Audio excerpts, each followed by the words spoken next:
Can you achieve KSM with nothing but pugs? Well, yeah, obviously, but can I? So to those that aren't familiar, Keystone Master is 2000 rating or more in Mythic Plus. And although it's very achievable in an organised group, such as friends and guilds, in pugs it can get rather messy. But in terms of me and my background, I've only actually ever achieved it twice.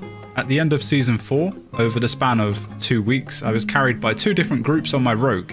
That was the first time I ever achieved KSM. I then joined a Mythic raiding guild for Dragonflight. Season 1 came around and without really pushing, we achieved it quite easily. Yeah, I was probably carried in those groups too. Apart from that, it's never really been something that's appealed to me. Until now. Well, I've kind of had this idea for a while. What if I did it without playing with any friends or any guilds? But not only that, I play a role that I'm unfamiliar with, at least to that sort of level. And on top of that, to make things absolutely worse, I'm going to play a class that I have no idea, like, how it works. So, I chose the Blood DK. Yeah, I don't have a great history when it comes to the DK. I mean, I level every class, but I don't understand the resources, like how it works, and like the builders, spenders, the rotate. I just don't understand. So why am I doing this? Well, first of all, it's a personal challenge for me, as mentioned, the class and role that I'll be playing. I've been a melee DPS for many years now. Everything else I kind of struggle with, at least to a decent level. On top of that, I have some personal issues I'd like to improve on. So this never used to be an issue for me, but for whatever reason, I really struggle to ask like friends and guildies to do keys with me or any other content. I have many friends in game and a very active guild, but for whatever reason, I just can't bring myself to do it. I put it down to anxiety, but who knows? In most cases, I feel it's easier just to queue up with random people that don't know who I am. Even though 9 times out of 10, it's a pretty horrible experience in World of Warcraft. So yeah, 0 to KSM. Can I achieve it? I guess there's really only one way to find out. But first, we must level. The DK is currently level 61. And although I've successfully leveled a character within, I think, the 5-hour mark, this one's gonna be a bit different. But just a heads up, the leveling process that I have taken personally, I think has been stopped now by Blizzard. You can't do it, so I'd explain what it is and why I did it. But yeah, I don't think you can do it anymore.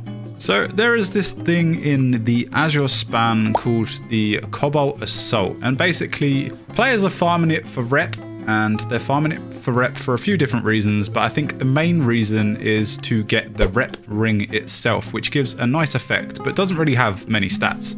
And its item level is a whopping 389. You basically get to, I think, 4 out of 5, and then you buy the ring for like a few hundred gold. North of the Azure span, you can find this area, and all you have to do is kill a bunch of elite mobs. Now, for a level 61, that's easier said than done, and there's a couple of ways you can do it. So, I started off by managing to get into a group which was basically like lobies standing in one spot and a max level character. In my case, it was a demon hunter going around and killing all the things. There are these buffs you can pick up off the ground. If you get enough of them, you can pretty much just one-shot everything around you. It's pretty insane. And in terms of experience, it kind of varies. So the most efficient way to actually get this done is to do it solo, and you want to tag all the mobs that are being killed by other groups. Doing this in a group yourself, which is what I did for the most part, it means all the experience is shared and it slows down the process so much. But the experience wasn't really the main reason I was doing this. I was doing it for the ring. But if I can kill 2 birds with 1 stone, why would I do it any other way? Oh, and just an FYI, the ring doesn't actually have a level requirement, so I was actually level 69 with a 389 ring. That was pretty funny. So eventually I dinged level 70, and I was at a whopping 196 item level. Woohoo! I mean, I'm pretty sure my Demon Hunter was like 300 item level in Shadowlands. So yeah, we had some work to do. Work.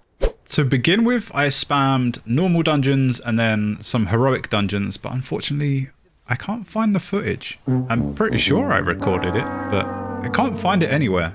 So we're going to have to skip that part.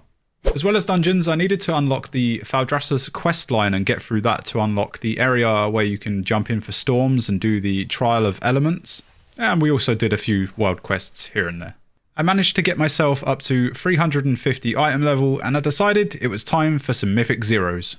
And of course, I put my own group together because you can't get kicked from your own group. I don't have to deal with rejection either. That's quite nice. So we begin this world tour of Mythic Zeros at an item level of 350. I decided to start with Algotha's Academy because it has a really nice weapon in there for me. Throughout the dungeon, I noticed quite a few mistakes, positional mistakes, mechanical mistakes, and a few other little bits and pieces that I needed to tweak and change. But apart from that, I haven't actually done any research on the class as of yet. Mainly because I don't see Mythic Zero as a challenge, I guess. I've pretty much just downloaded a weak aura from Luxfos. I absolutely love his weak auras. I skimmed over some of my abilities. I imported a default Mythic Plus build from Wowhead. And I just kind of went in with it with no direction, like figuring stuff out myself. In terms of difficulty for the Mythic Zero, because I mean, item level is only 350 at this point, it went really well, like surprisingly well. And the DK's toolkit, as slow as they are, felt really good. I mean, Slappy Hands is probably, like, hands down, one of my favorite abilities in the entire game. Pairing that with double death grip because of how my build is, felt really, really good. I was quite fortunate in that run and I managed to get a trinket from the third boss that we downed, and the last boss gave me a chest piece as well, so that bumped us all the way up to 354. Oh yeah, and we also got a 2 Azure Vaults. I was thrilled about that one. With 1 down and 7 to go, we were off to a great start. But while we progress through the rest of the dungeons, I just thought I'd discuss and touch on a few things. So as mentioned, this entire challenge will be done purely without the help of both friends and guildies. I'll be looking to get this challenge done as quick as I can, so I will take this pretty seriously. And there are a few things I had planned, such as crafting gear. So this means at some point, hopefully early on, I will get a crafted lariat with 3 gem sockets. I will be working on my cooking so I can go into some of the higher keys with food buff. I'm not so sure about pots and files, but we'll see further down the line, I guess. As for main professions, I felt like there was really only one choice of one thing I wanted to do. I also feel like it's very popular amongst DKs, but I honestly don't know. And that is, of course, engineering purely for the nitro boost. It's heartbreaking how slow DKs are. They need it. And my main has been a demon hunter for like 6 years, so I'm feeling it pretty bad right now. Apart from the lariat, I need to look into what else I can potentially make. There might be something within engineering or even blacksmithing. And I did just want to point out now, in terms of like gold, I'm not going to completely feed this character. It will be like slightly limited and self-sufficient. So I'll probably send over like 20-30k and let the DK do the rest. I have the gold to go out and do it, but I mean, it will completely ruin the challenge. So perhaps in future challenges, we write a full list of rules, but for now, I'm just kind of winging it and making it up as I go. So I guess if you guys have any questions, recommendations, requests, let me know in the comments below. As for the UI, I like to keep it fairly clean. I've got the weak auras in the middle of the screen.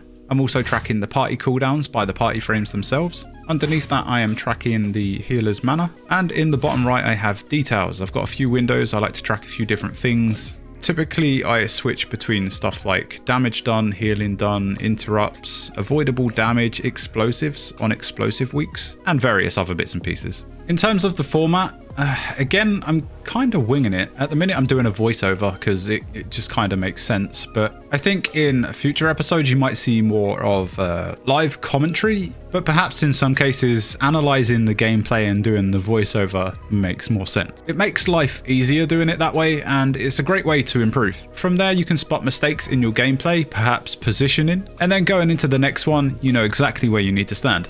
So from Algotha's Academy, I got a trinket and a chest. Sadly, I didn't get anything from Halls of Infusion. I got another chest from Azure Vaults. Knockout Offensive gave me wrists. I was given a cape from the Shaman in Ruby Lifeballs. I got legs and hands in Nelfaros. In Brackenhide Hollow, I got a ring and a headpiece. And in Alderman, I got more hands, which I gave away to the Paladin because I'm a nice guy. Quite a few pieces from those runs, and we ended up with 364 item level. I think that went really well. From there, I decided to farm some super rares for some drops. Sadly, nothing dropped for me apart from a staff. And I did a few world quests to get a bit of gold. I then decided it was finally time to take up engineering and get Nitro Boost, because that's really all I'm taking it for, to be honest. To do this, I had to head back to Dillisan in some of the old content. I researched everything I needed to do, I got the materials, and eventually, I had my boost. Damn, at this point I was so excited. I was very eager to use the boost. I made my way outside, I dragged my belt to my hotbar, and yeah, that happened. This is the first time I've actually used nitro boost. I didn't know this was a thing, but apparently it can malfunction. And it did for the first couple of times. Eventually it worked, and man, it is fun to use. Run away, little girl. Run away.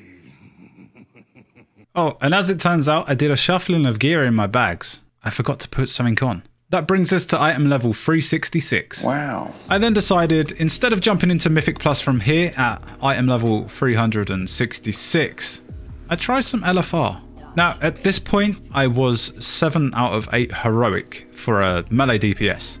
I know what you have to do as a melee, but in terms of tanks, I was completely oblivious. Like, in my main raid, it's not my problem, so I just don't take any notice. I know where I have to stand, I know what I have to kill. So going into this, I was a little worried, I'm not gonna lie. I messed up a couple of times. There were apparently some taunt rotations that Bigwigs was yelling at me for a while before I actually realized. But it went okay.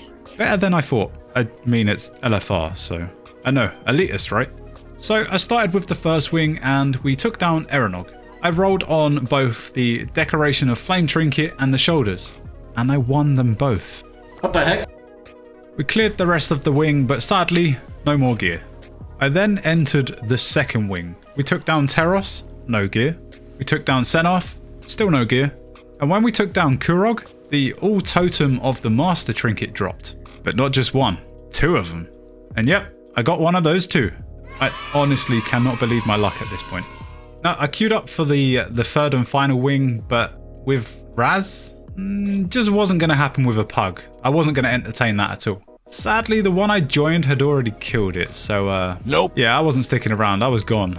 So just to recap everything we've gone through so far, we did the leveling process, we worked on some quests, some world quests and the world boss, normal and heroic dungeons that sadly I had no footage for. We then did the complete world tour of Mythic Zeros, we farmed some super rares, we started our professions and got the nitro boost, and we cleared the first and second wing of LFR. And that's where today's journey comes to an end, sitting at a whopping 370 item level. This guy's so lucky. But don't worry, that luck doesn't end. Join me for the next episode where we finally jump into some Mythic Plus. If you enjoyed the video, a like would be much appreciated. Consider subscribing for more content like this. And let me know what you think of the challenge so far in the comments below. But that's me done, thanks for watching and I'll see you in the next one.